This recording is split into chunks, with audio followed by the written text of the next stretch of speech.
The soil of a man's heart is stonier.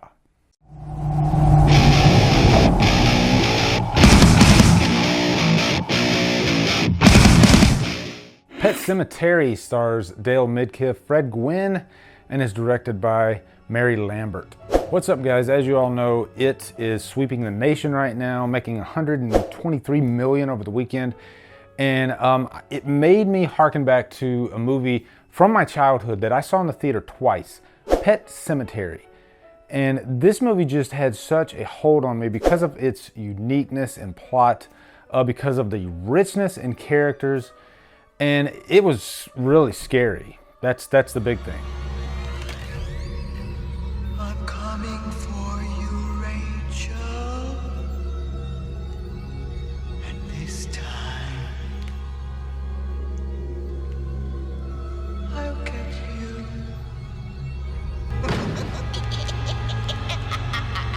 So I felt I had to review this movie. And before I go any further, I will post a link, an Amazon affiliate link below, so you can buy the movie, you can rent the movie, whatever you want. But it also helps out the channel, and I appreciate that. But I'm excited. I'm really looking forward to getting into Pet Sematary. This is one of my favorite horror movies, really. And to be honest, I haven't seen it in quite a while. I just watched it recently with my son, and it really just brought back a lot of great memories, a rush of great memories. And he enjoyed it, by the way. But it really holds up. It's still such a phenomenal horror film. And I think one reason it works so well is because emotion. I think horror movies that combine, emotion and even sadness, I guess, they can make for the best horror movies. The Descent is a great example of that. You had this strong core character group of girls, and there was just so much going on with the betrayal and all that great stuff. And this is another example of that. This deals with, dying and loss and how far somebody would go to bring their loved one back from the dead. And I think that idea alone is the nucleus of this, is what grabs your attention, because it's real. Everybody can relate to death. And this movie actually deals with death a lot, not in just the plot, but also, the dialogue, especially with the character Ellie. But first, let's get into the plot. Pet Sematary is about this family. You got this doctor played by Dale Midkiff, and they move into this town in Maine, I believe. I think most of Stephen King's books are set in Maine, or a lot of them. But they live next to this road that is probably the most dangerous place to live on the planet, because all these big truck drivers come by and they're not going slow at all. So you constantly have to watch. And the reason it's called Pet Sematary is because all the pets, they end up getting killed on this road. And so all the kids throughout the years, they created this pet cemetery. But beyond that is this Indian burial ground. If you bury your pets in that burial ground, they will come back, but they will not come back normal. And there is a scene in this movie where Dale Midkiff's character, he asks, has anybody ever buried a person in there? And Fred Gwynne's response to that is just priceless. Christ on his throne, no. Whoever would. But later in the movie, the child, Gage, is, he's a toddler. This kid's like 2 years old. And he gets hit by a truck. And let's pump the brakes for a sec.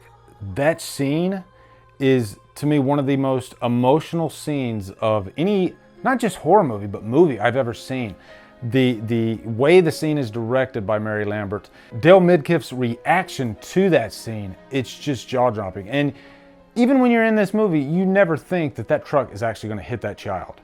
And it does, and I think that's the power of Stephen King. He's such a strong writer, such a free writer, and he will put anything in his book, for that end result, to make it a great book. But after Gage gets killed, this is where the movie really just kicks on the emotional roller coaster. Louis Creed, the father, he goes insane, as any parent would. He cannot deal with the fact that his child is gone, and there is this way to possibly bring his child back to life. Even though Judd constantly tells him this is a huge mistake, your child's not going to come back the same.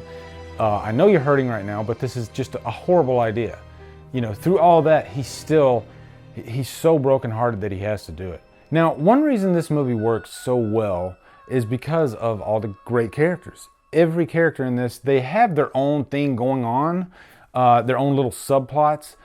Ellie is just obsessed with death, and she's constantly worried throughout the movie that her cat Church is going to die. And that's kind of what sets this thing into motion, because Lewis, you know, while Ellie is away, he buries the cat in the pet cemetery. And when he sees that the cat comes back, you know, that's when he knows it works.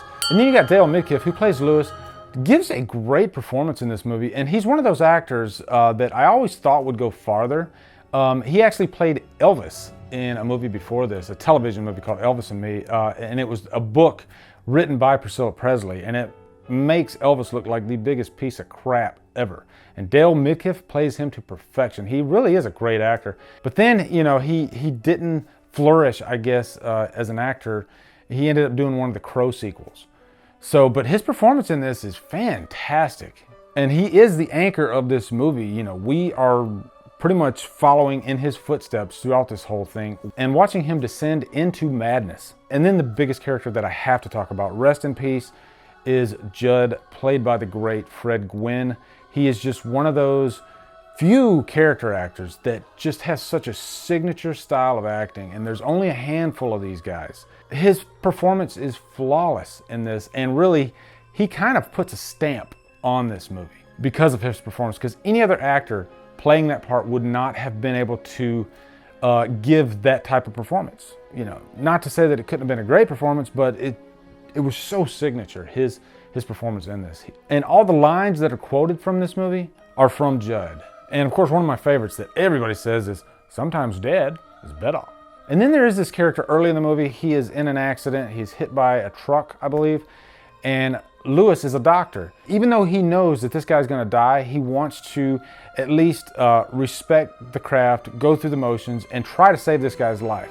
Because he did that, the character Pascal, he's kind of this guide throughout the movie. You know, he's dead, he's in ghost form, but he's constantly there to try to push Lewis in the right direction, even trying to push others in the right direction.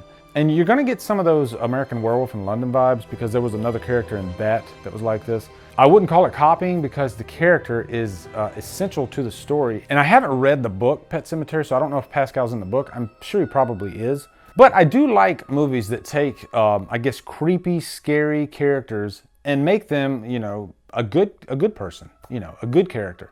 And that's what he is. And before I give my rating, which you can probably guess, I love the scene at the very end of this movie, because it really just whacks you right over the head. Lewis is so mad by this time. You know, he has to kill his son.